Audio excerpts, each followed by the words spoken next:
Okay, thank you very much for kind introduction, and then I need to thank the Nishant and the team that has put together this meeting for kind invitation to come to the Bangalore. Then I need to acknowledge that my talk is going to be a disappointment in the sense that I'm not going to be as entertaining as Varun was, but hopefully I will be able to provide you some practical ideas how to work with hip and groin injuries. So I have no conflict of interest related to the topic. So we are talking about the injuries that are very common, that if we look at any team or athletic group, almost 10% of the athletes complain about the groin injuries. And these are the muscle groups in the thigh based on the compartments, and I will walk through groin injuries and also all of the athletic hip injuries, because it's differential diagnosis that is the most difficult part in treating these injuries. And we will start from the medial compartment and look at the adductor injuries. So we have 6 adductor muscles that can get injuries. So basically, when you look at the groin pain, there are multiple origins where the pain can come from. It can be adductor related, it can be iliopsoas related, it can be inguinal related groin pain, or pubic related groin pain, and you have to make the right diagnosis and the right treatment for the athlete. Adductor pain is usually related to adductor tendinopathy, and it's the most common one of these. It's the most common cause of the groin pain, and rather strikingly, 70% of the injuries are overuse injuries with no sudden onset. So it's mainly related to the overuse of the muscle groups. So then we need to look at why are these injuries so common that 10% of the athletes complain about groin pain. And even though that it's usually that I talk to the coaches and trainers, it's usually the other way around, that the best feedback you get is actually from the people that do the basic work with the athletes.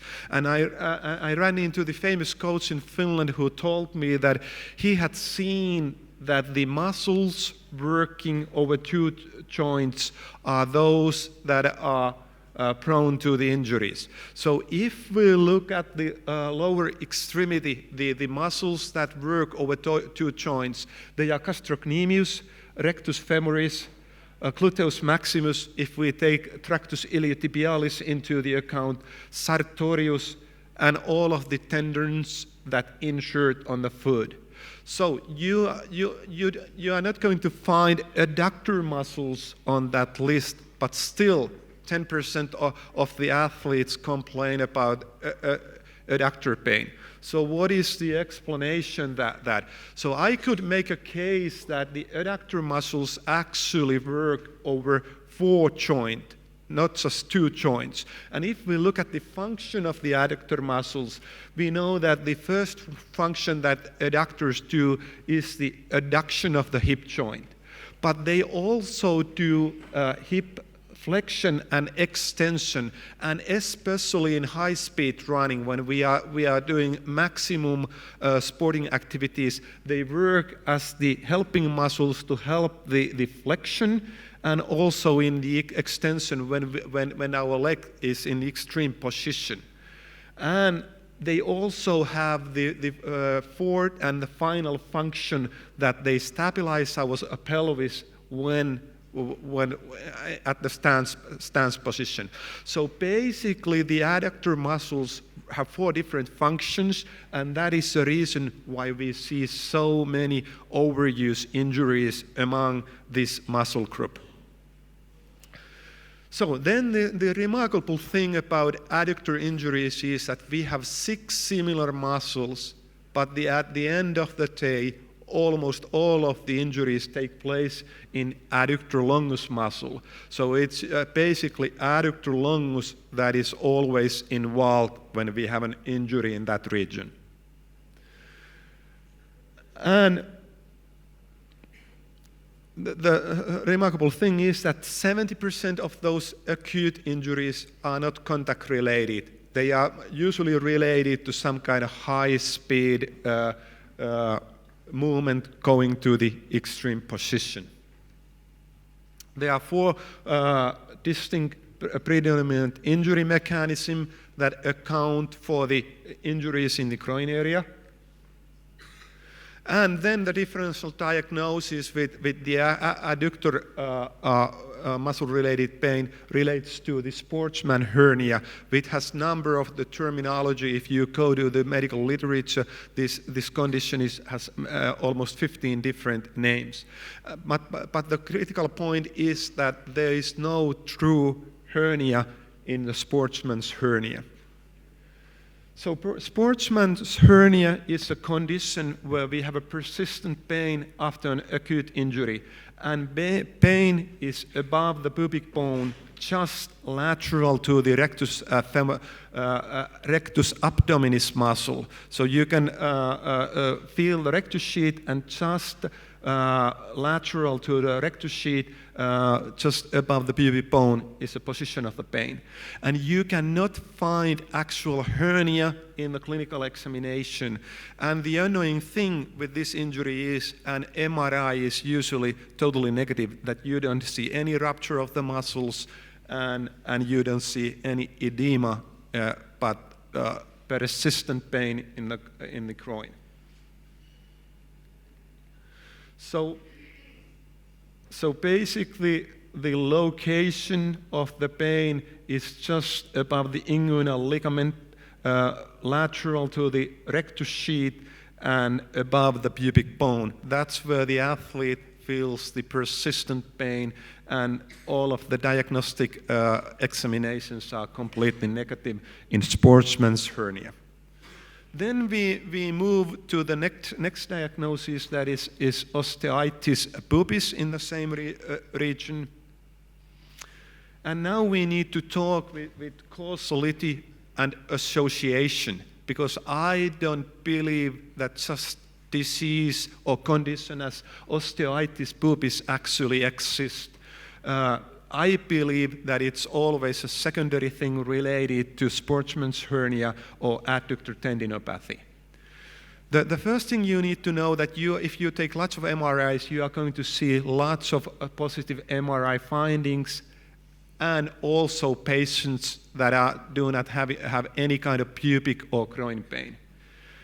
Adductor-related chronic pain is always related with osteitis pubis, that you have edema in pubis when you have adductor-related pain.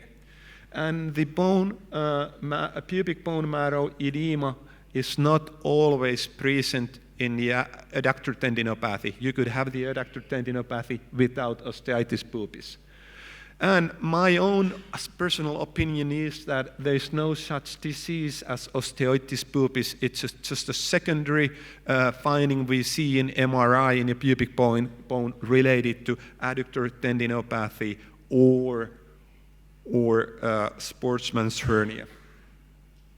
So basically, the way I feel with the groin pain is that you have to see the groin as a region where we have lots of traction forces coming from the muscles functioning to opposite directions. We have the strong abdominal muscles attaching to the pubic bone, and then below the pubic bone we have adductor muscles adhering to a very tiny piece of the bone. And so there are lots of traction forces, and it's kind of area that we have in a knee, anterior knee pain or patellotendinopathy or tennis elbow, same kind of region in the body that just overuse causes complaints.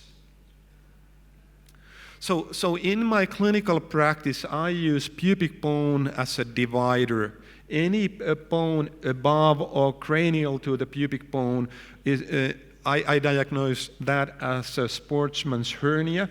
and any pain or symptom distal to the pubic bone relates to adductor tendinopathy or acute injury of the adductor muscles in the groin. The nice thing is that we can prevent the groin injuries by adductor muscle exercises. So we have a custom-made protocols that start from the easy practices that can be done immediately after the injury or a very intensive pain, and gradually you increase the demand of the exercise, and most of the patients get very good response to their symptoms. And ideal is initially to start with the exercises that build up the muscle strength, and you end up doing exercises that are sport specific at the end of the rehabilitation protocol.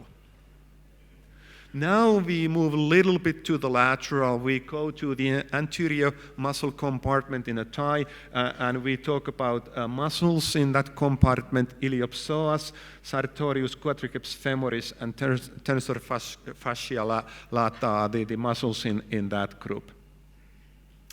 Iliopsoas tendinopathy is a common one because it's a huge, large muscle, and you can diagnose it with provocation test or by MRI. But it can present also as a snapping hip, related to that we have bursa underneath iliopsoas when it goes over the hip joint. So the symptoms can be present in iliopsoas tendinopathy as a snapping sensation. And you need to also understand that even though that iliopsoas muscle is a kind of anterior muscle in the hip, it starts from back. And I have seen lots of ruptures in the athletes where the rupture was in the lumbar spine at the origin of the iliopsoas. So the back pain could be also related to the iliopsoas. So it's very complicated muscle that you have to look for pain in the back or in the hip or in the groin that could be related to the iliopsoas. Concerning the rectus femoris, which is the strongest one of the muscles making the quadriceps femoris, it starts from the spina iliac anterior inferior, and we sometimes see severe injuries related to where we have the avulsion rupture of the spina iliac anterior inferior that can be already diagnosed in the X-rays, and obviously the big thing is the young athlete where we have the apophysis at the spina iliac anterior inferior. This is a very common injury in the football because the rectus femori functions both as at the extension of the knee joint and also in the flexion of the hip joint. So the football players need it to kick the ball and also to run. So there are lots of injuries in the origin of the rectus femoris muscle.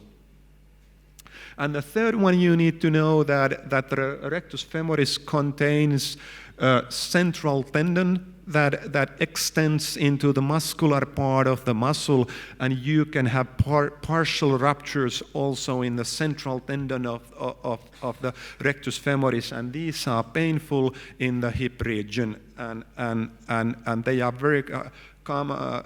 They could take place in the top level athletes. Now we move from the groin more to the lateral part of the hip joint and look at the injuries that take place there. We look at the gluteal muscles, gluteus maximus, medius, and minimus muscles.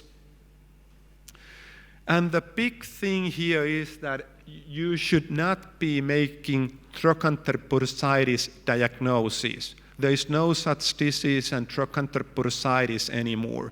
The right diagnosis is a gluteus medius tendinopathy, and trochanter bursitis is a secondary phenomenon. So the causal relationship is related to gluteus medius tendinopathy being the primary thing. The relationship is the following, that in all sports that involve running, when we get tired, we cannot maintain the waist or hip position, and gluteus medius get exhausted, or we have insufficiency in the gluteus medius strength, and our waist drops. This, after that, gluteus maximus muscle starts to rub against trochanter bursa, and this causes bursitis. So bursitis is always secondary phenomenon related to irritation caused by the fact that gluteus medius cannot stabilize hip and waist joint. You can see the difference in the Trendelenburg test in the clinical setting if you do the Trendelenburg test. And this disease can present itself also as an external snapping hip, that the bursa snaps underneath tractus iliotibialis when we move. The key point in the treatment is that the corticosteroids function well, but the custom-made exercise and stretching protocol is even better. That the treatment of the lateral hip pain is always conservative and right protocol to increase the strength of the gluteus medius muscle. Now we come almost a full circle, and we move from the anterior part of the hip to the posterior part of the hip, and we look at the hamstring muscles, the posterior muscle compartment of the hip joint. The function of the hamstring is related that they are knee flexors. We don't need much of the hamstring when we move around, when we walk, but they are crucial muscles in the sports that involve very high-speed running, that we do knee flexion. We need to, the fastest way to run is to bring your heel up, and for that we need proper knee flexion, and we need to use the hamstring muscles. So hamstring muscle injuries are very common in the high sports that require high-speed running. Hamstring syndrome, I make the case that it's the most underdiagnosed complaint in the sports, that even lots of sports medicine physicians are not aware of the condition and never make the diagnosis, even though that they see the patients. I see a large number of the secondary referrals in Finland from orthopedic surgeons who are not aware of the hamstring syndrome. And I see also lots of people that are treated for sciatic pain. So I always call hamstring syndrome as a sciatic pain that only extends to the knee joint. So you have the primary sensation of the pain is at the tuberositas ischiaticus in the buttock area, in the gluteal area, but the pain extends all the way to the knee, and that's why people sometimes see it as a sciatic pain. The thing you need to know about the anatomy is that the semimembranosus muscle, that is the one that is affected in the hamstring syndrome, it extends lateral and cranial in the tuber ischiaticum. And that is the reason why, because symptoms are so high up underneath the gluteal muscle in the hamstring syndrome, people do wrong diagnosis. They think that there is a piriformis syndrome, but you shouldn't have piriformis syndrome never as a diagnosis in athletes. It's most probably hamstring syndrome that affects semimembranosus that has an origo very high in tuber ischiaticum. The most common symptom of the hamstring syndrome is a gluteal pain.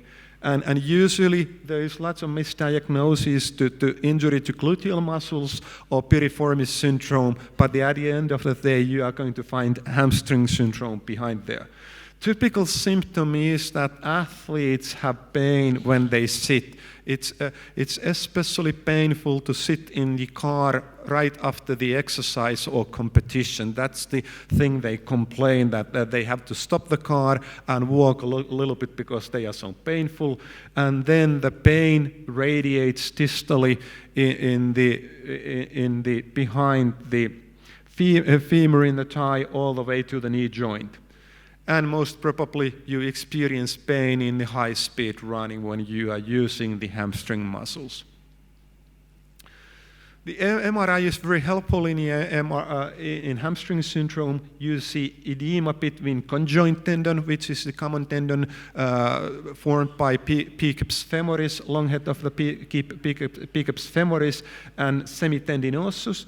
And then semimembranosus has its own tendon. So the edema is between these two tendons in the hip. You see a thickening of or enlargement of the proximal parts of the tendon, especially the semimembranosus is usually thick one. You see peritendinosus edema around semimembranosus tendon and edema in the ischial tuberosity seat.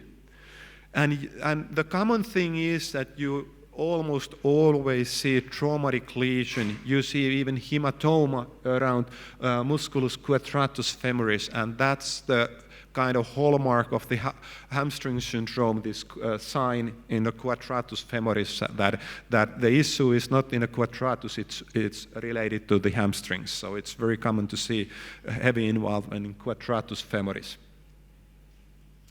So this is on the right-hand side, you see the typical hamstring syndrome. You see edema between the conjoint tendon and the semimembranosus tendon that extends very cranial along the semimembranosus tendon. So that's the reason why pain is very high in the gluteal region.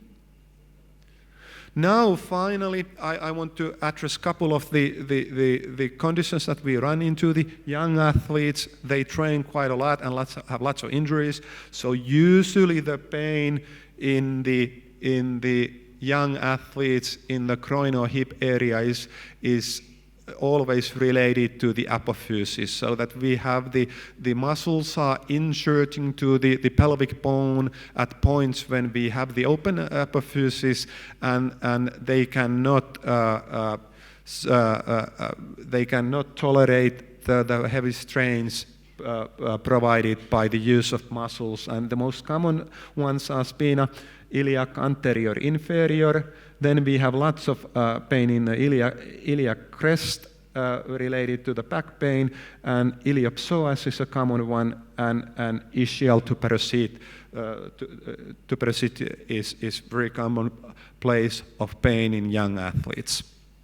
Then you sometimes see also when the athletes, especially those super athletes that are able to compete for 15, 20 years, that they have issues in the hip joint.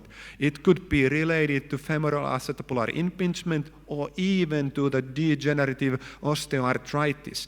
But the pain is not necessarily from the hip joint. It's usually from they develop some kind of overuse muscle injury, tendinopathy in the tendon, because they try to compensate that extra traction or reduced range of motion that they have in the hip joint by using their muscles more, and they come to complain of the tendinopathy in the groin or trochanter region, but the actual cause of the symptom is in the hip joint. And you always need to remember unexpected diagnoses. These were the common ones. Here's a good example of the patient. Several months ago, I had a patient who came to see me because of the great trochanter pain syndrome. But then I realized that this was supposed to be a top-level athlete who has a painful hip. And strikingly, she had lost a lot of her gluteus medialis strength. So what I did took MRI from the lumbar spine, and you can see huge prolapse in the presacral level. And this prolapse, disc prolapse, was compressing gluteus superior nerve that innervates gluteus medius and minimus muscles. So you sometimes see prolapse of the disc in the lumbar spine that does not do any compression of the sciatic nerve, but the compression is in the gluteus superior and gluteus inferior nerves that innervate gluteus muscles. So you have a painful gluteal pain and a muscle insufficiency related to the compression. So you need to keep in mind gluteus superior and gluteus inferior nerves. I thank you very much for the invitation and your attention.